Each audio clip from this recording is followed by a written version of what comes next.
Hello বন্ধুরা, কেমন আছেন সবাই? আশা করি আপনারা সবাই অনেক ভালো আছেন। হাওয়াই মিষ্টির আরও একটি নতুন ভিডিওতে আপনাদের সবাইকে স্বাগতম। হাওয়াই মিষ্টির আজকের ভিডিওতে আমি আপনাদের জন্য একটি ড্রয়িং টিউটোরিয়াল নিয়ে হাজির হয়েছি এবং ড্রয়িংয়ের পাশাপাশি আজকের ভিডিওতে আমি আপনাদের সাথে একটি স্টোরি শেয়ার করতে চলেছি।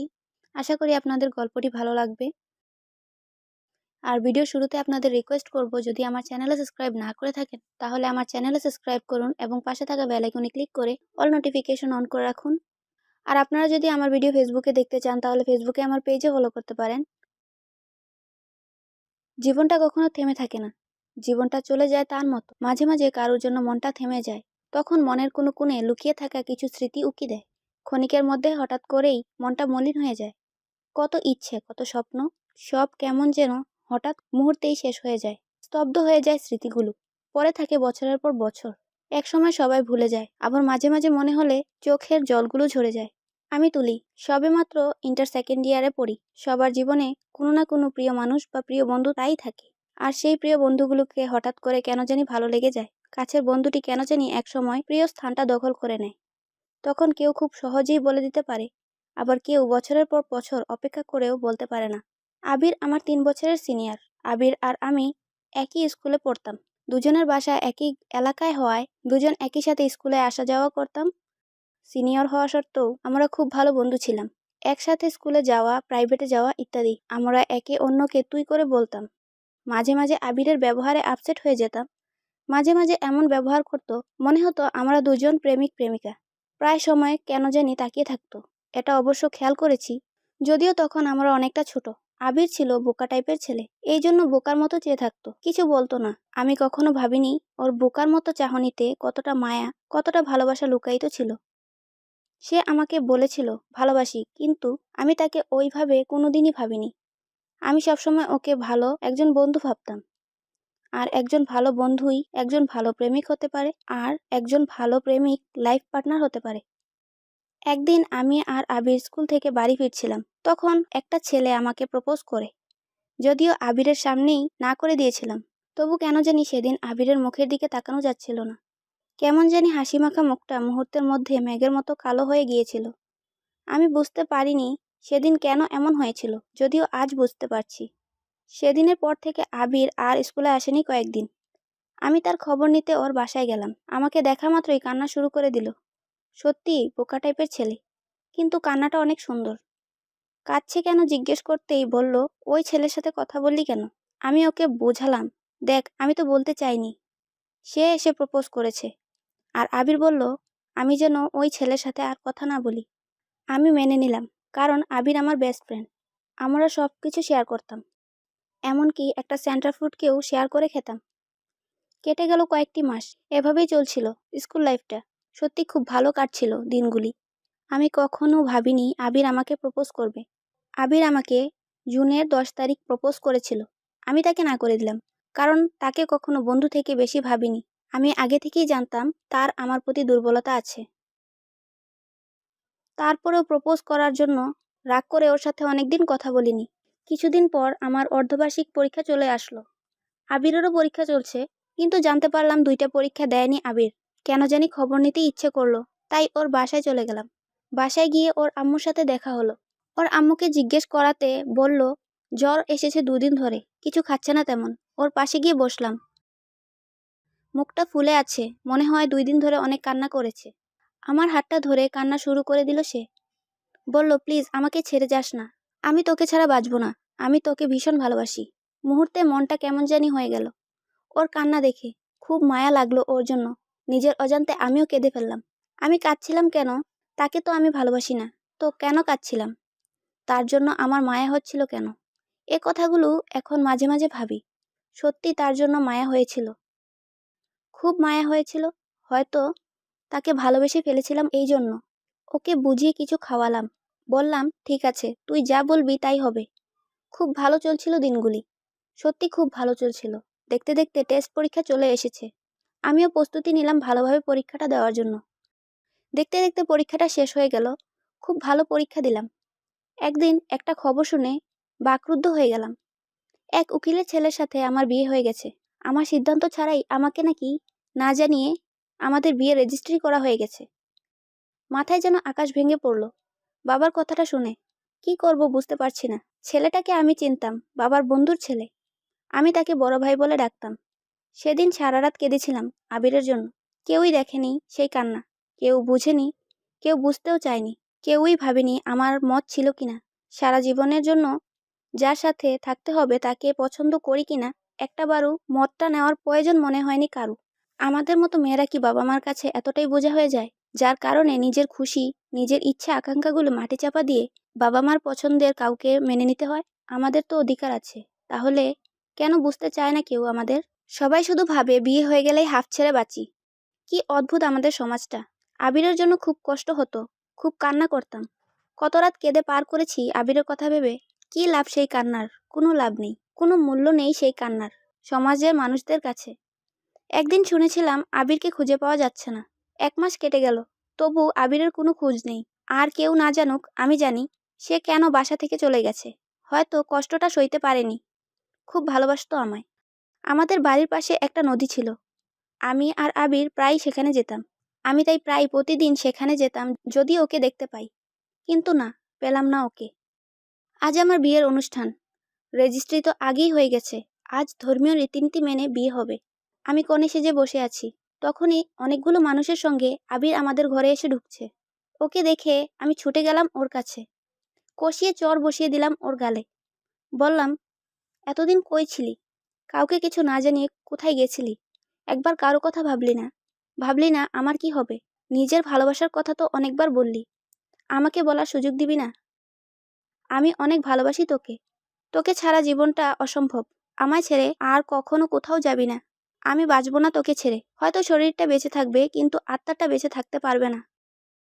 আবির তখন আমার মাথায় হাত বুলাতে বুলাতে বলল, জানি তো, আমি তোকে যতটা ভালোবাসি ততটাই তুই আমাকে ভালোবাসিস। তাই তো তোকে একেবারের মতো নিজের করে নিয়ে যেতে এলাম, আমার বউ বানিয়ে।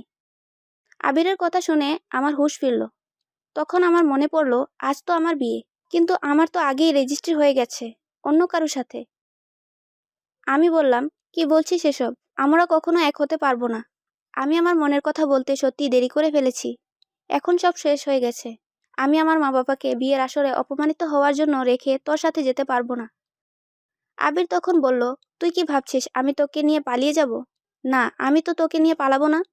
আমি সবার সামনে তোকে বিয়ে করব। আর তোর আব্বু আম্মুর কাছ থেকে পুরো জামাই আদর নিতে হবে না? আমি বললাম, তুই কি পাগল হয়ে গেছিস? আমার রেজিস্ট্রি হয়ে গেছে। যদিও আমায় না বলে আমার বাবা মা আমার রেজিস্ট্রি ম্যারেজ করে দিয়েছে, কিন্তু আমি আমার বাবা মার সিদ্ধান্ত অমান্য করব না কখনো। আবির বলে, আমি জানি, কিন্তু তুই খুব বোকা। তুই একবারও ভাবলি না আঙ্কেল আন্টি তোকে না জানিয়ে তোর বিয়ে দিয়ে দিবে? আমি আঙ্কেল আন্টিকে আগেই জানিয়েছিলাম আমি তোকে অনেক ভালোবাসি। তারা আমাকে কতটা পছন্দ করে সেটা কি তুই জানিস না? তারা কি আমাকে না করতে পারে? তারা তো অনেক আগেই রাজি হয়েছিল তোর আর আমার বিয়ের জন্য। কিন্তু তুই তো নিজের ভালোবাসার কথাটা একদমই স্বীকার করছিলি না। তাই রেজিস্ট্রি ম্যারেজের নাটকটা করতে হলো। নাইলে তো বিয়ের আসরে আসতি না, বিয়ের জন্য না করে দিতি। আর আমার গায়েব হওয়ার পিছনে 2টি কারণ ছিল। এক, তুই আমাকে ভালোবাসিস এটা তোকে বোঝানো। আর দ্বিতীয়, বিয়ে করলেই তো হবে না, নিজের বউয়ের দায়িত্ব নিতে হবে। তাই নিজের জন্য একটা চাকরির ব্যবস্থা করতে চেয়েছিলাম আগে। সরি, চাকরি জোগাড় করতে 1 মাস সময় লেগে গেছে, নাইলে আমি আরো আগেই তোকে বিয়ে করে নিতাম। আজ সত্যি সত্যি বিয়ে হবে, তাও তোর আর আমার। এসব কথা শুনে আমি রীতিমতো 480 ভোল্টের শক খেলাম। আমি ছেলেটাকে বোকা ভাবতাম, ছেলেটা কিনা আমায় পুরোই ঘুল খাইয়ে দিল। আমি পুরাই শক খেয়ে দাঁড়িয়ে আছি। নিজেকে আমি বরাবরই স্মার্ট ভাবতাম। আমি কেমনি কিছু বুঝতে পারলাম না। আবিরের বাড়ি থেকে চলে যাওয়ার পর কারোই বিশেষ কোনো পরিবর্তন ছিল না, সবাই স্বাভাবিক ছিল। অন্যদিকে আমার বাবা মা, যারা কিনা আমার পছন্দ ছাড়া একটা জামা পর্যন্ত পরতে ফোর্স করেনি, তারা কি আমাকে ফোর্স ম্যারেজ দেবে? এটা কেন একবারও আমার মাথায় এলো না। তখন আবির বলল, চল এবার বিয়েটা করে নিই। এবার বিয়ে আর রেজিস্ট্রি দুটিই আসল হবে। আমি খেয়াল করলাম আবির শেরওয়ানি পরে আছে, আমার লেহেঙ্গার সঙ্গে কালারটাও ম্যাচ করা। আমি এত গাধা, আমি সেটাও খেয়াল করিনি। আবির বলে, শেরওয়ানি এবং লেহেঙ্গা আমি নিজে পছন্দ করে কিনেছি। দেখ, তোকে কিন্তু খুব মানিয়েছে আমার পছন্দ করা লেহেঙ্গায়। কি, আমায় যতটা বোকা ভেবেছিলি ততটা বোকা কিন্তু আমি না। স্পেশালি তোর ব্যাপারে বোকামি করা আমার পক্ষে সম্ভব না, কারণ তোকে ছাড়া আমি বাঁচবই না। আমি কান্না জড়ানো কণ্ঠে বললাম, আমিও বাঁচব না।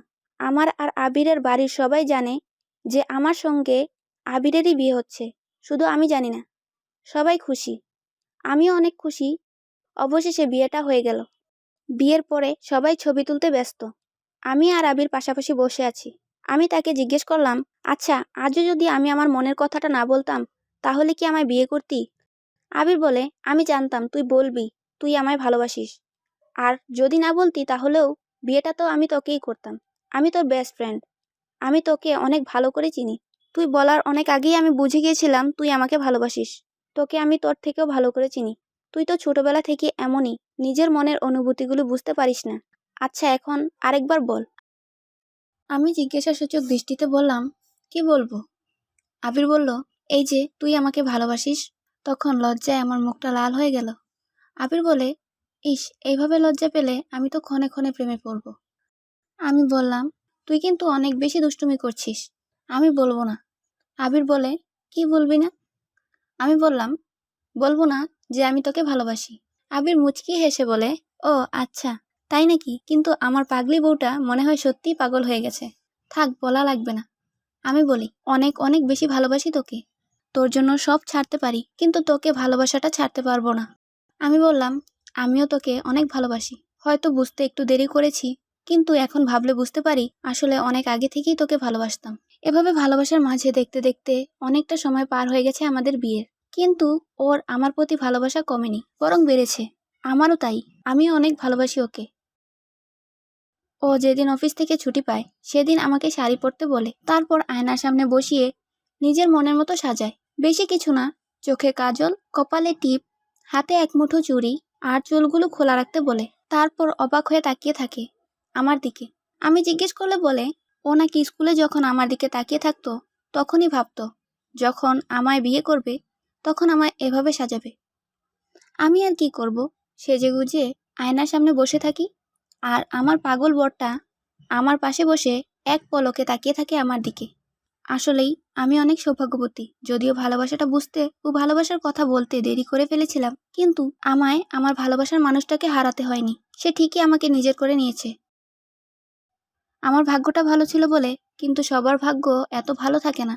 কেউ কেউ ভালোবাসা বুঝতে এতটাই দেরি করে ফেলে, তখন আর কিছুই করার থাকে না। জীবনসঙ্গী হিসেবে তাকেই বেছে নেওয়া উচিত যে কিনা তোমার অনুভূতিগুলো বুঝবে বা বোঝার চেষ্টা করবে। ভালোবাসার সম্পর্কটা যদি বন্ধুত্ব দিয়ে শুরু হয় তাহলে তো আর কথাই নেই, কারণ বন্ধুত্ব এমন একটি সম্পর্ক যেটা কিনা যে কোনো সম্পর্ককে মজবুত করার জন্য অনেক ইম্পর্টেন্ট। সো বন্ধুরা, তুলি আর আবিরের ভালোবাসার গল্পটি এখানেই শেষ হলো। গল্পটি আপনাদের কেমন লাগলো এবং আমার ড্রয়িংটি কেমন লাগলো তা অবশ্যই কমেন্টের মাধ্যমে জানাতে ভুলবেন না। গল্পটি থেকে একটাই অ্যাডভাইস দেব, ভালোবাসার মানুষকে মনের কথা বলতে দেরি করবেন না। হয়তো সামান্য দেরি আপনার ভালোবাসার মানুষটিকে আপনার কাছ থেকে অনেক দূরে নিয়ে যাবে। সবসময় তো আর ভাগ্য সহায় হয় না। কখনো কখনো ভাগ্য কিন্তু খুব নির্মম পরিহাস করে। আর যদি এখনো আমার চ্যানেলে সাবস্ক্রাইব না করে থাকেন তাহলে প্লিজ সাবস্ক্রাইব করে নিন এবং পাশের বেল আইকনে ক্লিক করে অল নোটিফিকেশন অন করে রাখুন। তাহলেই আমার পরবর্তীতে আপলোড করা ভিডিওর নোটিফিকেশন আপনাদের কাছে যাবে। সম্পূর্ণ ভিডিওটি দেখার জন্য ধন্যবাদ। দেখা হবে পরবর্তী কোনো ভিডিওতে। Until then, stay safe, stay healthy, take care and good by.